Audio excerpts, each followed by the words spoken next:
Estas rochas são mais antigas, mas a África que conhecemos tem apenas 150 milhões de anos. Antes, era só parte de um continente gigante, Gondwana. Gondwana se desfez, a América do Sul se separou da África. Então a história africana começou. Desde então, é uma história de desertos, lagos e paisagens.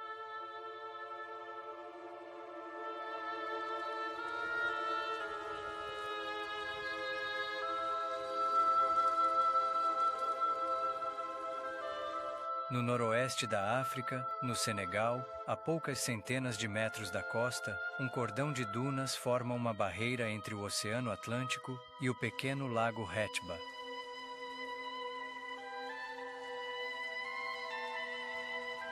O lago Hetba está desaparecendo e seu nome está mudando. Hoje, a maioria o chama de Lago Rosa.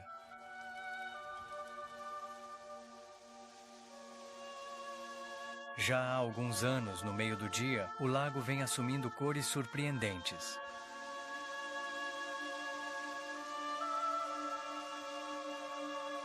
Quanto mais alto o sol, mais intensa a cor do lago.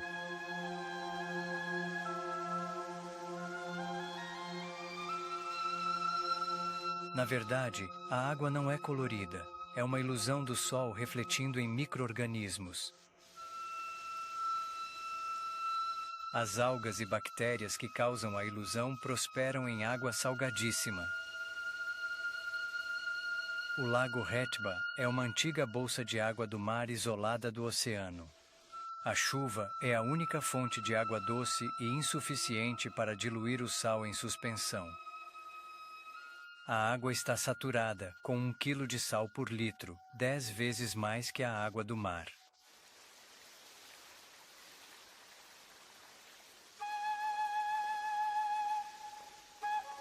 O homem aproveitou essa peculiaridade natural. O lago Hetba é uma fábrica de sal.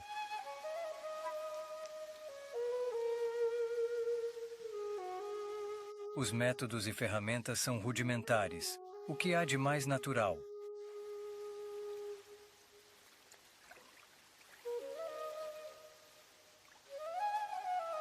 As mulheres coletam o sal que os homens raspam.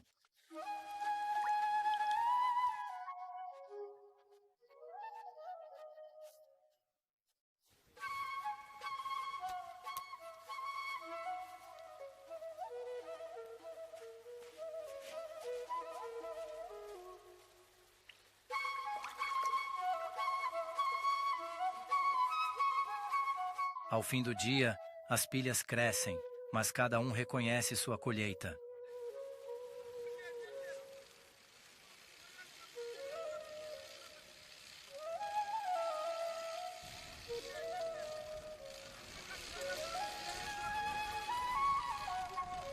Um dia, os montes de sal sumirão das margens do Lago Rosa.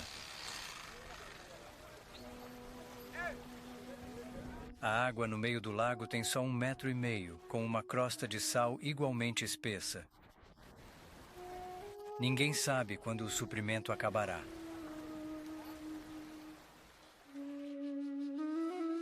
O sal é misterioso, comum, mas precioso, branco e vermelho, com formas estranhas onde menos se espera, ilustrando a história da África.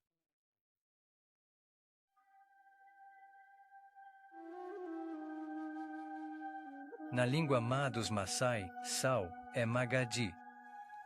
É o nome desta estranha bacia no sul do Quênia. Com 24 quilômetros de comprimento e alguns de largura, o lago Magadi não é comum. É uma tigela mágica que transforma a água numa velocidade incrível, nunca a deixando líquida por muito tempo.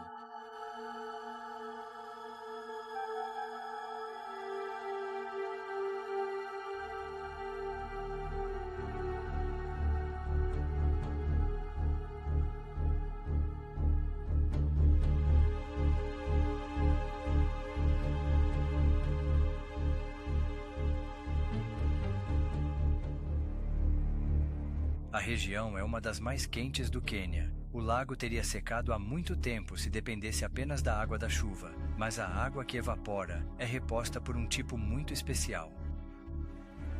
Ela vem do fundo do lago, onde fontes termais borbulham, saturadas de sais minerais. Os padrões na superfície são reproduções das fissuras e fendas por onde a água vaza da rocha-mãe. Os depósitos se acumulam com velocidade fenomenal. Esta crosta branca guarda um tesouro, sal, sódio, potássio, em quantidades ilimitadas. Com cerca de 200 milhões de toneladas, é dos maiores depósitos do mundo. Ele é explorado industrialmente e intensivamente desde o início do século, e não parece estar diminuindo, pelo contrário. Depósitos acumulam mais rápido do que extraídos.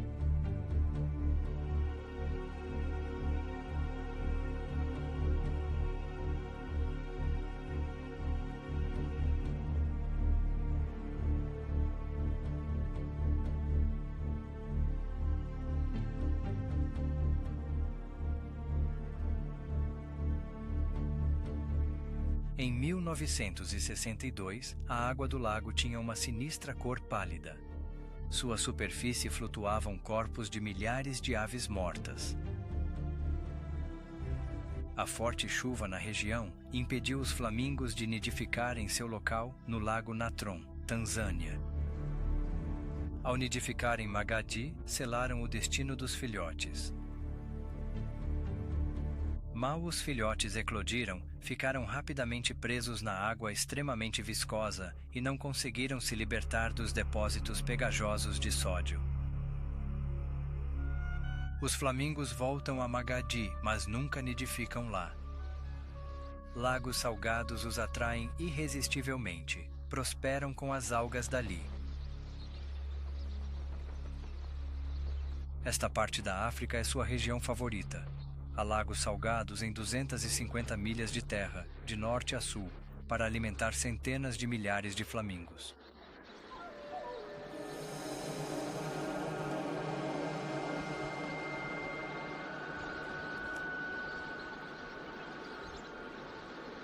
Esta colônia é a maior do mundo. Ela se espalha por 2 lagos, Nakuru e Bogoria, voando de um para o outro sem motivo aparente. Mas o mistério do homem é lógico para as aves. A escolha delas é fruto de uma equação complexa com diversas variáveis: estação, evaporação, chuva. O que se resume a isso é o nível do lago e a salinidade da água. Quando o equilíbrio é certo, algas e micro-organismos se multiplicam. Em Bogoria, os flamingos acharam alimento em abundância. Aproximadamente há umas 500 mil aves na colônia.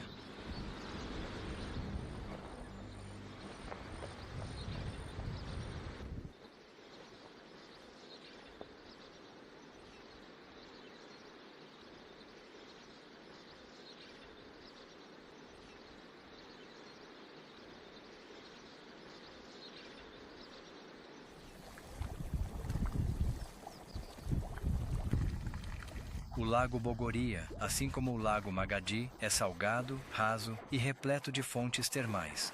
Mas aqui borbulham a céu aberto na margem ocidental do lago.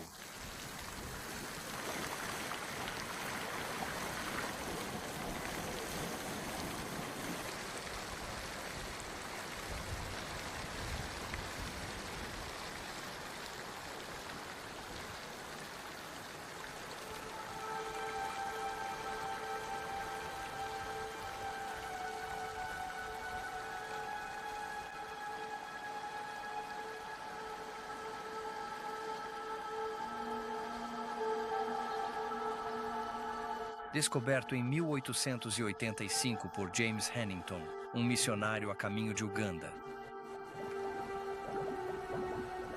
Imagine a surpresa e a decepção de sua expedição. Eles acharam que achariam água doce nas margens para matar a sede.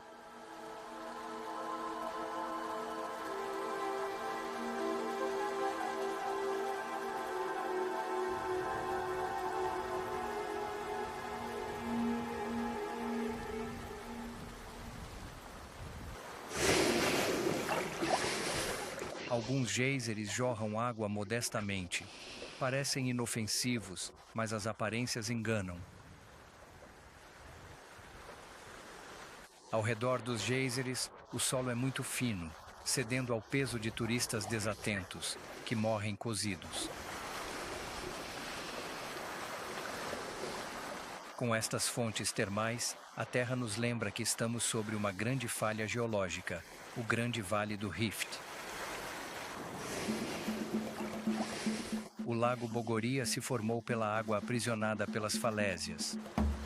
As falésias surgiram há 40 milhões de anos, quando a crosta terrestre rachou.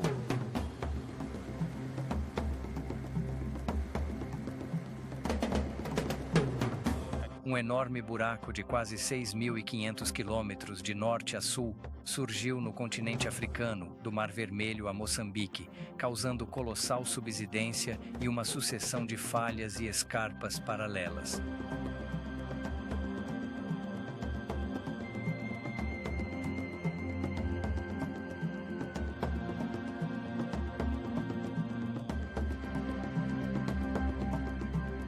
O Vale do Rift é a parte mais espetacular e visível deste fenômeno geológico, único em sua magnitude.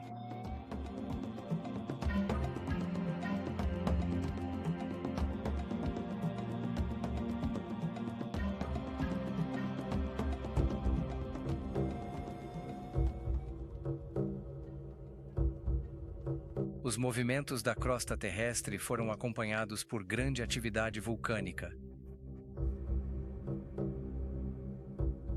Em 30 milhões de anos, na Etiópia e Quênia, centenas de milhares de milhas cúbicas de lava e cinzas escorreram pelo vale. O suficiente para cobrir a Inglaterra sob 3 quilômetros de profundidade.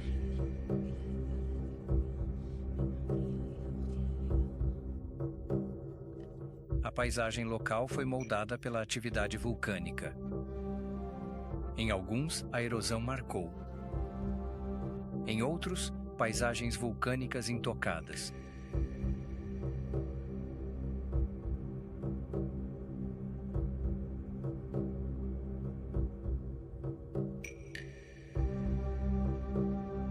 Alguns marcos da paisagem não escondem sua origem.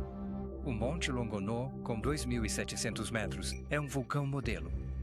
O nome Longonot deriva de uma palavra Masai, que em sua essência significa montanha acidentada. Longonot é um vulcão adormecido.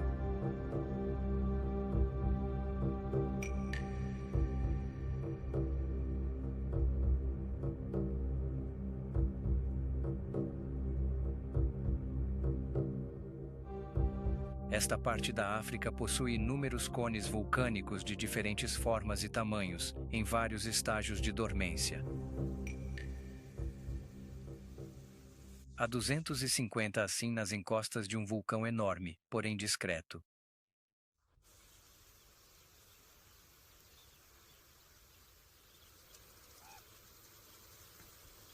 Ele tem uma reivindicação de fama muito especial. É o teto do continente, o cume mais alto da África, o Kilimanjaro.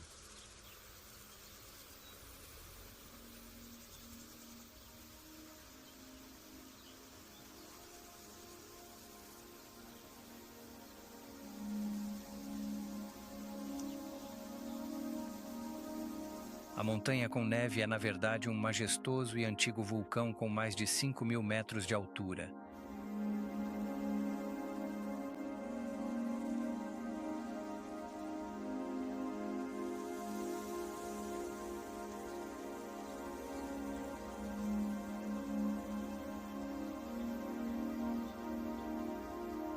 Quanto mais nos aproximamos do cume, mais árida a paisagem se torna, revelando a natureza vulcânica do Kilimanjaro.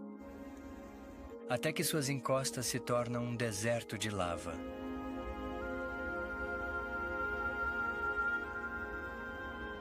O Kilimanjaro começou a erguer-se há 750 mil anos. Levou milhares de anos para atingir esta altura. A lava jorrava de 3 crateras principais, Shira, Kibo e Mawenzi.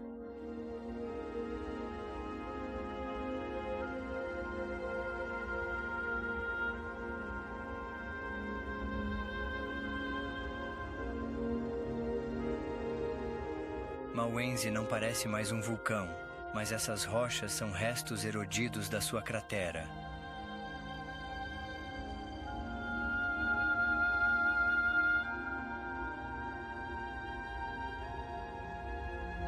Kibo foi o último a extinguir-se há 450 mil anos.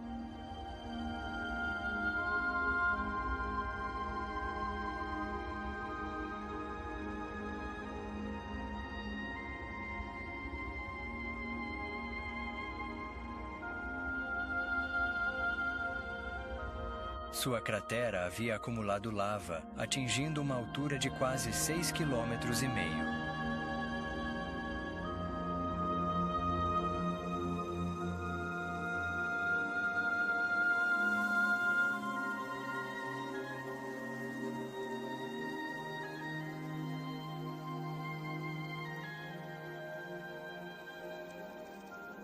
Na Tanzânia, a 320 quilômetros em linha reta, Kilimanjaro teve um irmão, há muito. Outro vulcão enorme, bem parecido, mas seu cone foi totalmente explodido há 2,5 milhões de anos. Restam as paredes truncadas e o fundo selado da antiga cratera extinta. Agora chamam-lhe o Grande Buraco, Ngorongoro, em Masai. Oscar Baumann descobriu o local em 1892. Da borda da cratera, ele fez esta descrição entusiástica. As paredes têm 600 metros de altura. São 20 quilômetros de uma ponta à outra. Baumann descobrira uma das maiores caldeiras do mundo, mas ao descer ao fundo da cratera, viu a verdadeira dimensão desta maravilha natural.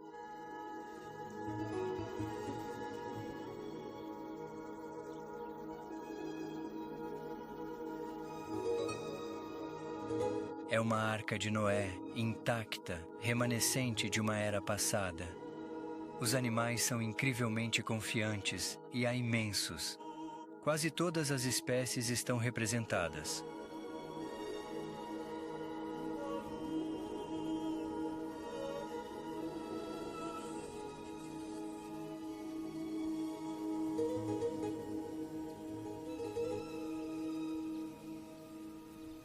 No início do século XX, a cratera foi local predileto de caçadores ricos. Um deles gabou-se de matar 12 rinocerontes em 3 dias. Felizmente, o local foi protegido antes que fosse tarde. A densidade animal ainda é excepcional neste anfiteatro natural, capaz de conter 3 cidades como Paris.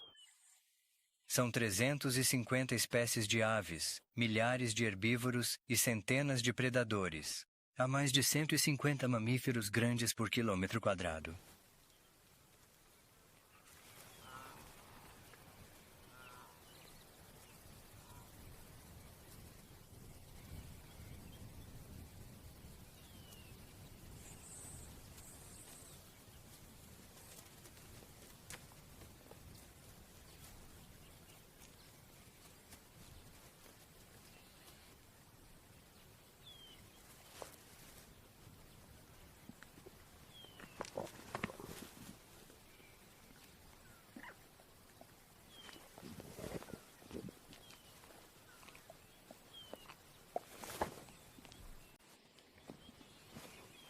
Se há tantos animais, é porque as condições naturais são excepcionalmente favoráveis. Tem o que comer e beber o ano todo.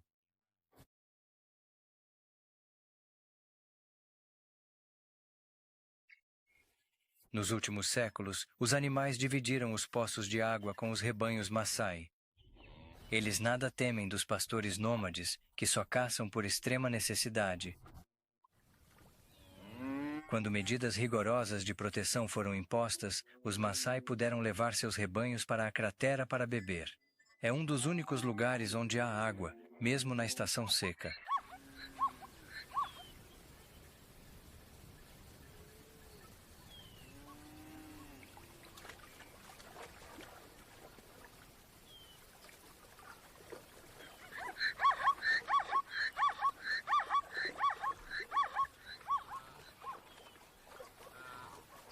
As encostas da cratera formam uma barreira natural, que influencia o clima. Geralmente, o cume está num anel de nuvens que misteriosamente param na metade da descida. As nuvens fornecem umidade suficiente para hidratar uma pequena floresta tropical na borda da encosta.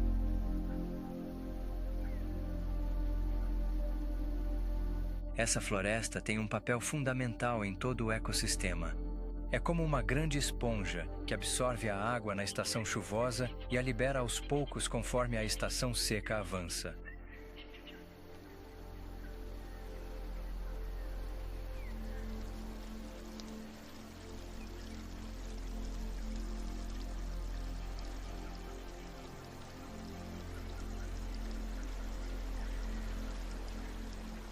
Ao pé da encosta sul da cratera, a terra do antigo vulcão libera tanta água que um pequeno lago se formou ali.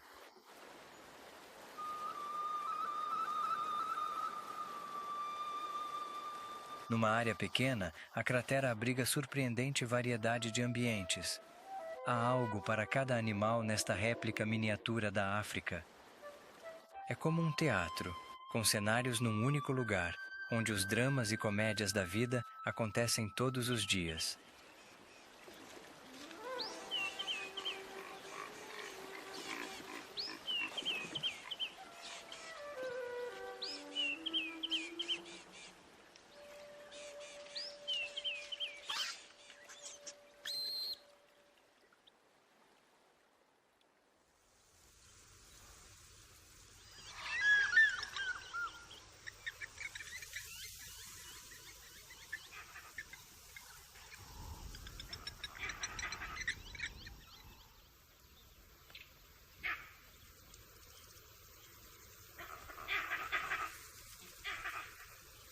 Este pedaço de floresta, onde vivem macacos e elefantes, tem uma história.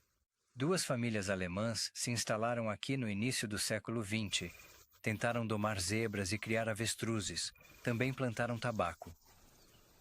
Ninguém sabe como impediram milhares de gnus de pisar suas plantações. Hoje, existem cerca de 15 mil gnus. O número deles dobrou em poucos anos.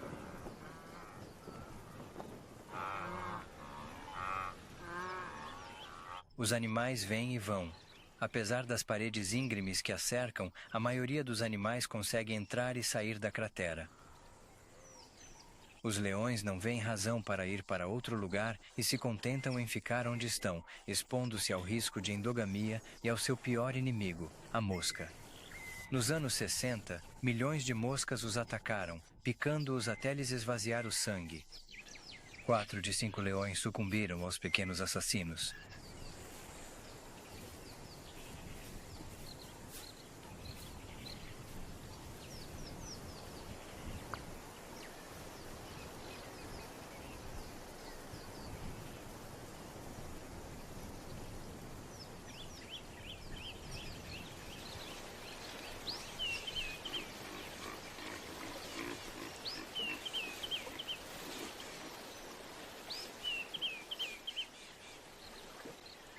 Somente as girafas são excluídas da cratera mágica. Ficam à beira do buraco gigante, sem nunca se aventurar. Seria difícil, sem dúvida, mas essa não é a razão. Quase não há acácias na cratera, que são a base de sua alimentação. A poucos quilômetros, há lugares bem melhores, as margens do lago Maniara ou a planície do Serengeti, fertilizada pelo Ngorongoro com suas cinzas há anos, quando explodiu.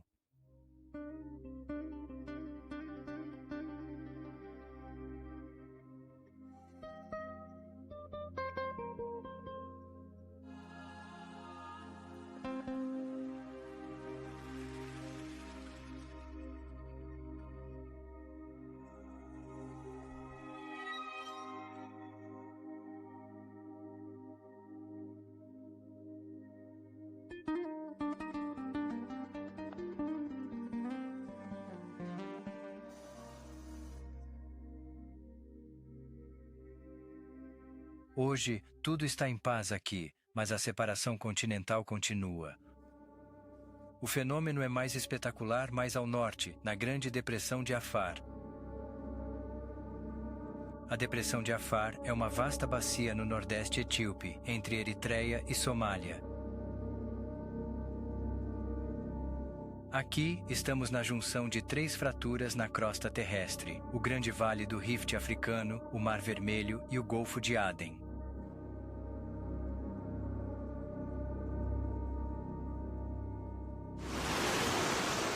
Eles formam um ângulo de 120 graus entre si e continuam se abrindo lentamente. Sob o Mar Vermelho e Golfo de Aden, a falha se expande 1 centímetro por ano.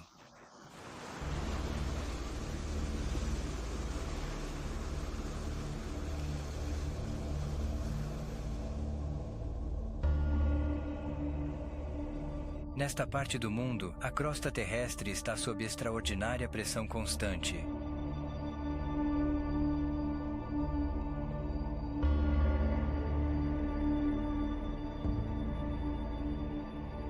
No coração da depressão, há um lugar onde tudo parece ainda mais frágil, mais vulnerável do que em outros lugares, no Rift de Assal, em Djibouti.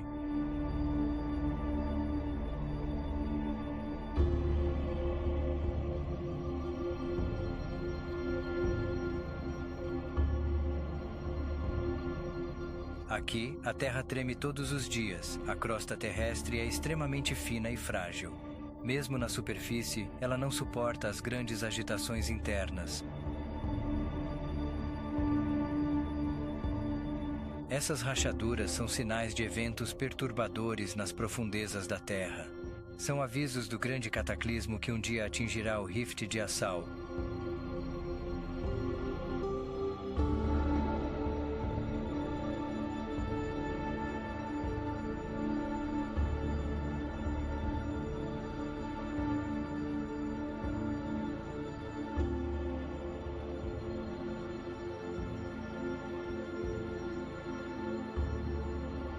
O Rift ocupa uma faixa de terra de 100 km² entre o Lago Assal e o Golfo de Tadjoura. A região já está acostumada a eventos espetaculares. Um dia, 2 explosões no mar fizeram surgir as Ilhas do Diabo. A lava, ao jorrar das fissuras submarinas, vitrificou-se imediatamente em contato com a água.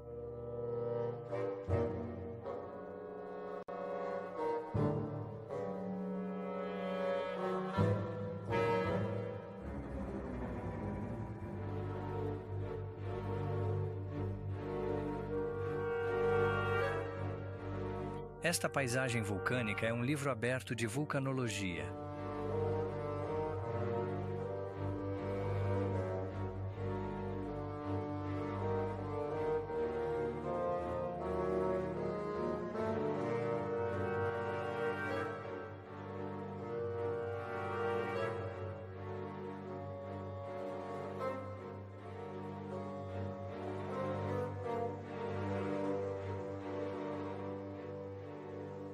Contra este fundo de magma solidificado e fluxos de lava escura, as águas luminosas do Lago Assal, um lago extraordinário, destacam-se.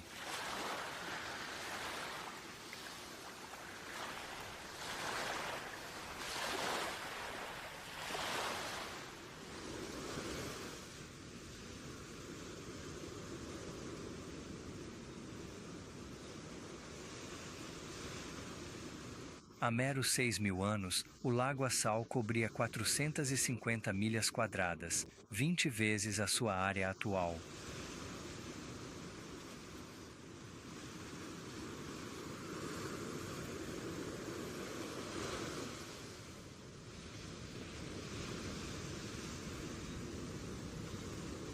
As paredes em redor exibem vestígios da queda do nível da água. Ocorreu em 500 anos, extremamente rápido. O lago virou uma curiosidade natural, seu nível agora está abaixo do mar.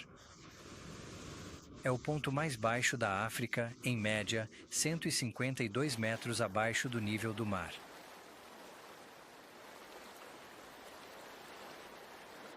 Há 5.500 anos, o lago depositou gesso por toda a margem, uma substância sedimentar usada para fazer estuque. O gesso é uma rocha macia, seus cristais estão opacos pela idade e poeira. Cristais idênticos se formam nas águas rasas na beira do lago.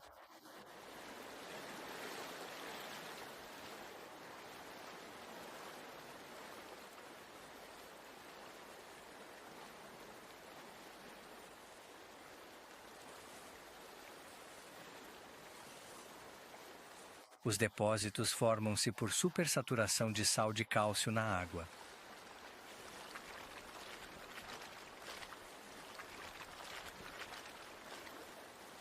A acumulação de gesso forma pequenos afloramentos cobertos por depósitos brancos.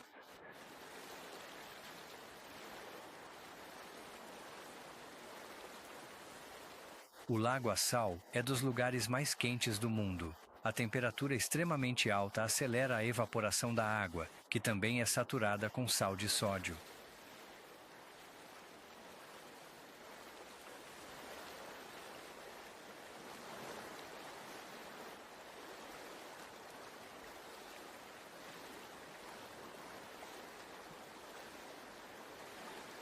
O sal se deposita em cristais de halita ou sal-gema, ou seja, sal comum.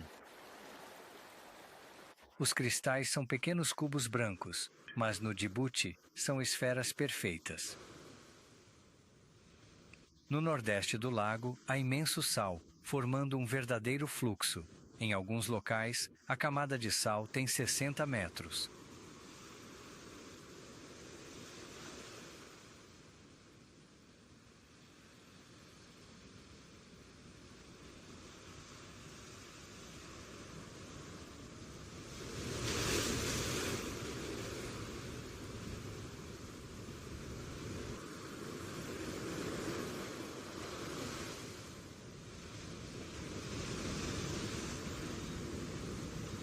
A extrema salinidade do Lago Assal indica o que pode um dia ocorrer ao continente africano.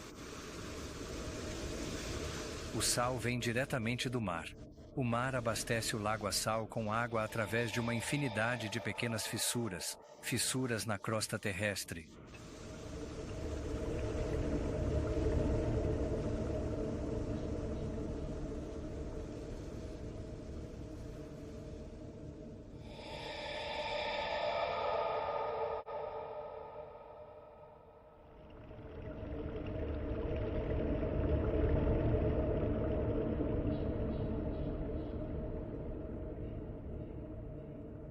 Em 2 milhões de anos, o mar terá a última palavra. Transbordará para o lago, inundando as planícies de lava que separam o Golfo de Aden do Lago Assal.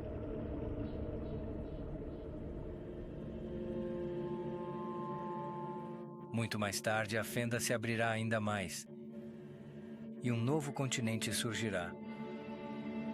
O continente da África Oriental. Isso ocorrerá em 20 milhões de anos.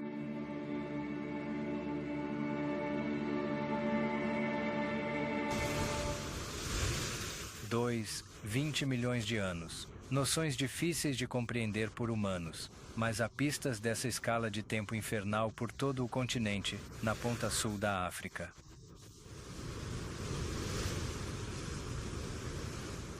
Estas rochas que vemos hoje na Península do Cabo, África do Sul, parecem as de 450 milhões de anos atrás. A escavação em Chapman's Peak para construir a estrada revelou esta incrível seção geológica. Ela mostra como as camadas sedimentares foram depositadas, e o surpreendente é que estão perfeitamente horizontais. Nada perturbou seu sono desde a era primária. Toda a península data dessa era antiga. Só o mar alterou imperceptivelmente os detalhes desta longa cadeia, estendendo-se por 50 quilômetros ao sul.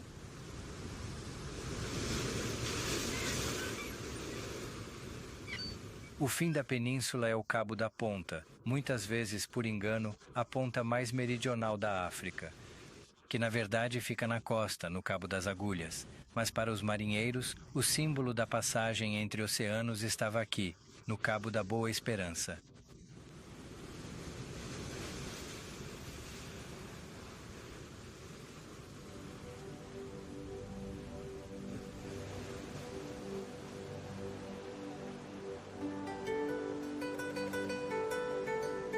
Horas antes de passar o Cabo da Boa Esperança, os marinheiros sabiam que chegavam à ponta da África ao verem a forma desta montanha surgir a bombordo, tão plana que a chamaram de Montanha da Mesa.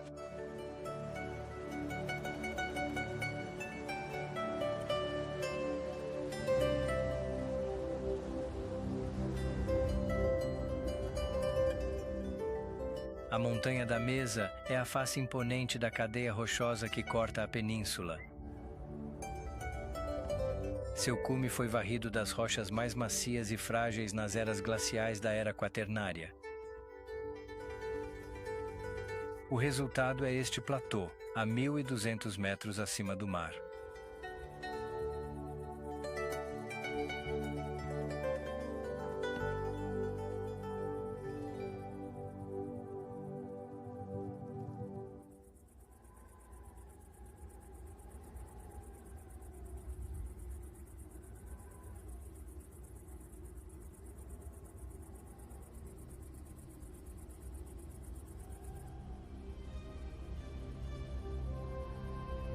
O topo é coberto por nuvens. Segundo a lenda popular, é a fumaça de um concurso de cachimbos entre um velho africâner e o diabo. Mais prosaicamente, a explicação é um fenômeno meteorológico de vento sudeste. É conhecido como o Doutor do Cabo, por suas virtudes terapêuticas.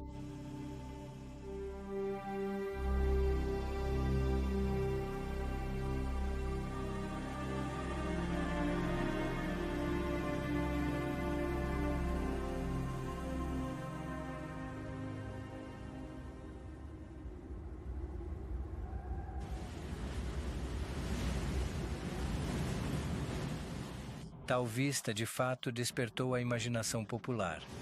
Cada rocha, por menor que seja, tem um nome. À esquerda da Montanha da Mesa está o Pico do Diabo, à direita, a Cabeça do Leão. É preciso imaginação, luz e boa vontade para ver uma cabeça de leão nestas formações rochosas.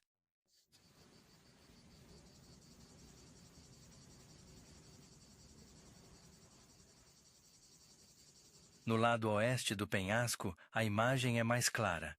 Contaram os promontórios e os chamaram de os 12 apóstolos.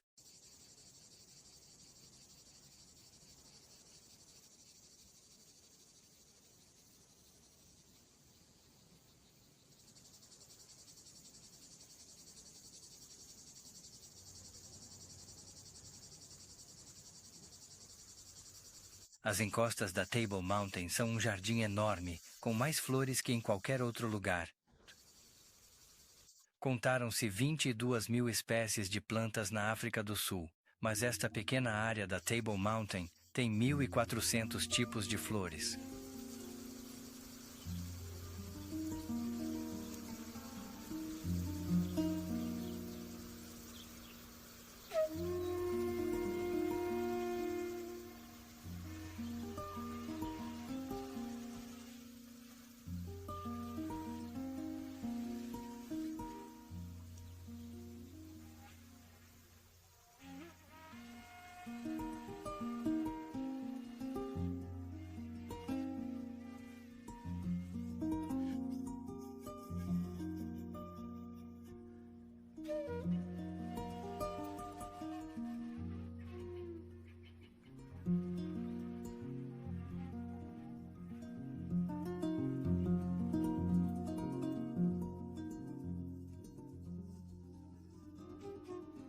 Todos esses esplendores coloridos que disputam a atenção dos botânicos do mundo têm um rival improvável a centenas de quilômetros na vizinha Namíbia.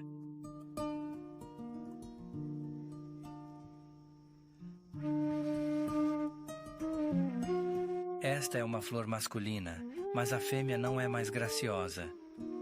Ela murcha e parece sempre à beira da morte, mas é sua natureza.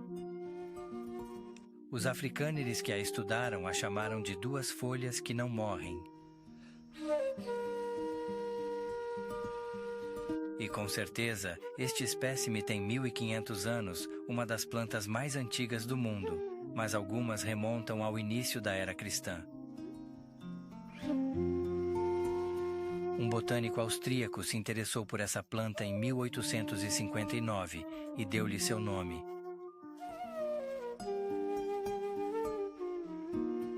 A welwitschia vive apenas nestas planícies áridas e pedregosas. Por muito tempo, as pessoas se perguntaram como sobrevivia num clima hostil. Inicialmente, pensava-se que a planta teria uma raiz gigante de 100 metros que puxava a água do lençol freático. Na verdade, suas raízes têm apenas 3 metros de comprimento. Ela obtém a água que precisa para sobreviver pelos poros de suas folhas, que absorvem toda gota de condensação. Apesar da aparência desordenada, a welwitschia tem só 2 folhas. Suas pontas se partem e se desfazem pelo calor, senão cresceriam por centenas de metros.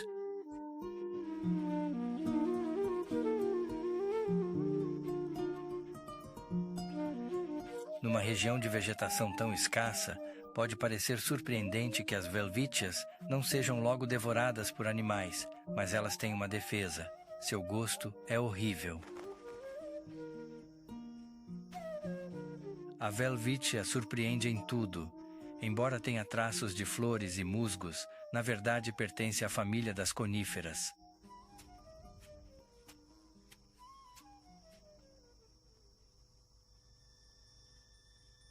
Árvores não são abundantes na região, mas há espécimes muito incomuns no noroeste do país, em Corixas.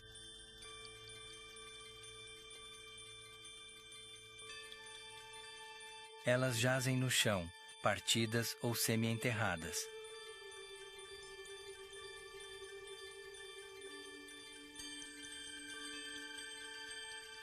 Alguns têm 30 metros de comprimento e 6 de circunferência.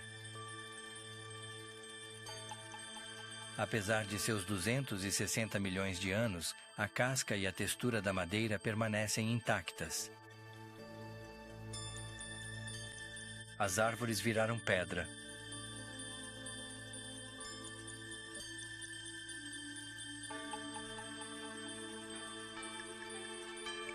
O silicato impregnou as fibras da madeira gradualmente e as árvores despediram-se do reino vegetal.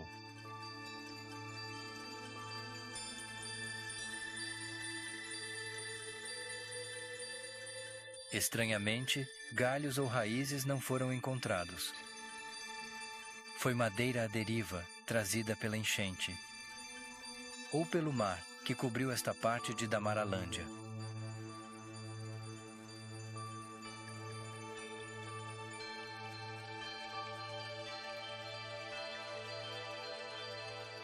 Para ter uma ideia clara da idade destas árvores, precisamos ir bem ao lado da floresta petrificada, perto de Tweifelfontein, onde 100 milhões de anos depois, perturbações geológicas esculpiram outra maravilha natural, uma parede de órgãos de basalto.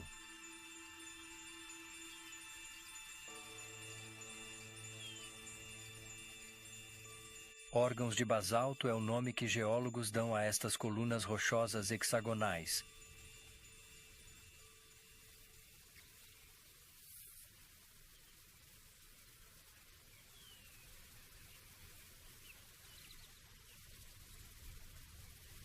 Este exemplo é excepcional.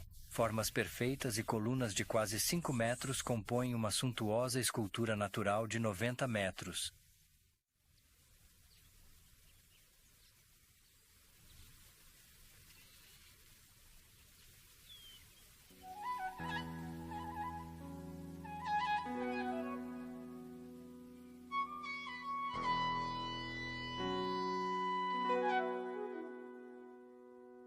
Estes prismas foram criados pelo brutal resfriamento da lava das erupções vulcânicas, há 150 milhões de anos, no período Jurássico, quando crateras se formaram por toda a África, cobrindo partes do continente com uma espessa camada de basalto.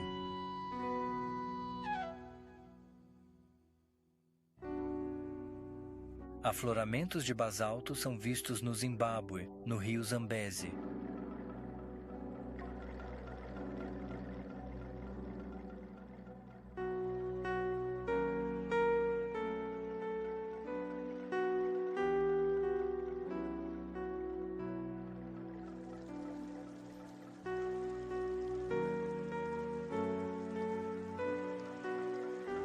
A inclinação é suave e a água flui lentamente, marcando a fronteira entre Zâmbia, à esquerda, e Zimbábue, à direita.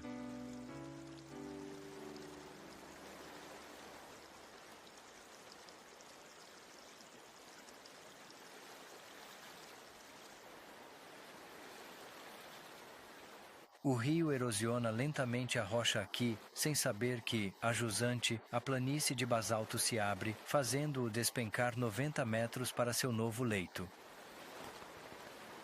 As pistas são uma coluna de fumaça e um barulho que aumenta à medida que nos aproximamos.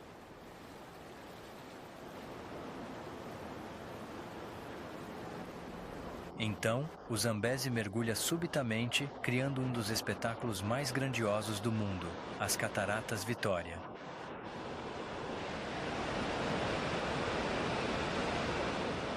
A cada minuto, centenas de milhões de litros de água caem no abismo. No seu ponto mais alto, a queda tem 107 metros. O mais incrível é sua configuração. Numa crista com mais de 1,6 km de largura, o rio mergulha num corredor estreito. As Cataratas Vitória são as mais largas do mundo.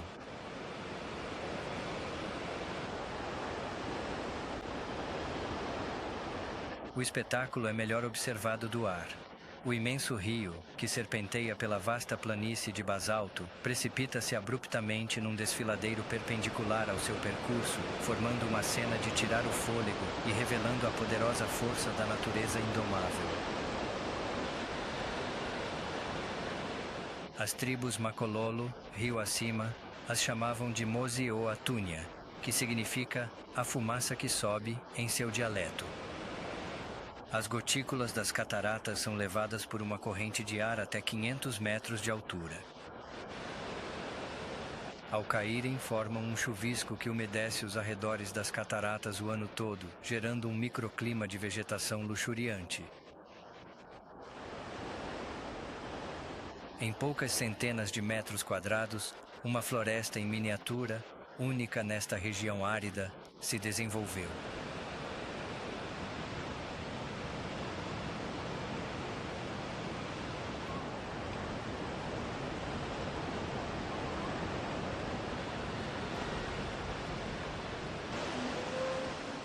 Não é difícil imaginar o efeito inspirador deste espetáculo nas tribos locais que viveram na área por centenas de milhares de anos.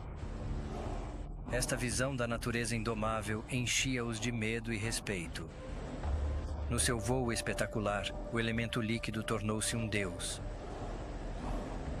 E para apaziguar a divindade furiosa, sacrificavam vítimas jogando-as do penhasco.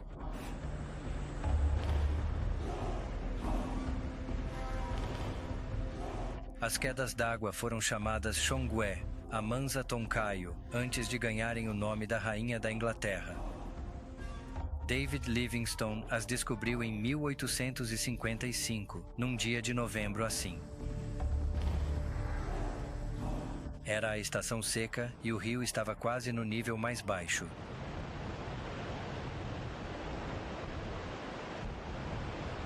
Mesmo na estação seca, quando as águas do Zambezi fervem e agitam-se aos pés das cataratas, sua poderosa erosão impressiona.